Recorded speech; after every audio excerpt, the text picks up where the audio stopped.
നന്ദിയാണ്. Hello, ഞാൻ നിങ്ങളുടെ doctor Sreeshma. ഇന്ന് നമ്മൾ പറയാൻ പോകുന്നത് ഒരു 3 ഫ്രൂട്ട്സിനെ കുറിച്ചാണ്. നിങ്ങൾക്ക് അസിഡിറ്റി ഉണ്ടെങ്കിൽ ഈ ഫ്രൂട്ട്സ് നിങ്ങൾ ഉറപ്പായിട്ടും ഹെൽപ്പ് ചെയ്യും. നമ്പർ 1 മാതളമാണ്. ഡെയിലി ഒരു മാതളം കഴിക്കുന്നതോ അല്ലെങ്കിൽ ഒരു 30 to 40 ml ജ്യൂസ് കുടിക്കുന്നതോ നല്ലൊരു റിലാക്സേഷൻ നിങ്ങൾക്ക് അസിഡിറ്റി കൊണ്ടുള്ള പ്രശ്നങ്ങളിൽ നിന്ന് തരുന്നുണ്ട്. നമുക്ക് എല്ലാവർക്കും അറിയാം മാതളം മധുരമുള്ളതാണ്, കൂളിംഗ് എഫക്റ്റ് തരുന്നതാണ്, സൂത്തനിങ് ആണ്. അതുപോലെ തന്നെ നമ്മുടെ സ്റ്റൊമക്കിൻ്റെ മ്യൂക്കോസൽ ലെയറിനെ നറിഷ് ചെയ്യാനും ഹെൽപ്പ് ചെയ്യുന്നു.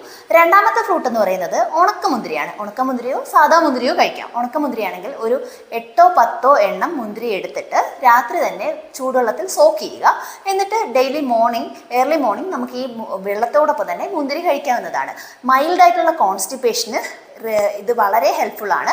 അതുപോലെ തന്നെയാണ് ഇത് നല്ല കൂളിംഗ് ആണ്. ആൽക്കലൈൻ സ്വഭാവം നമുക്ക് എക്സസ് ആയിട്ട് ഉണ്ടാവുന്ന ആസിഡ് പ്രൊഡക്ഷനെ കുറയ്ക്കാനായിട്ട് ഹെൽപ്പ് ചെയ്യുന്നുണ്ട്. അതുപോലെ പൊട്ടാഷ്യം റിച്ച് ആണ് നമ്മുടെ ഈ ഉണക്കമുന്തിരി അല്ലെങ്കിൽ മുന്തിരി എന്ന് പറയുന്നത്. നമ്പർ 3 എന്ന് പറയുന്നത് നമ്മുടെ ഈന്തപ്പഴമാണ്.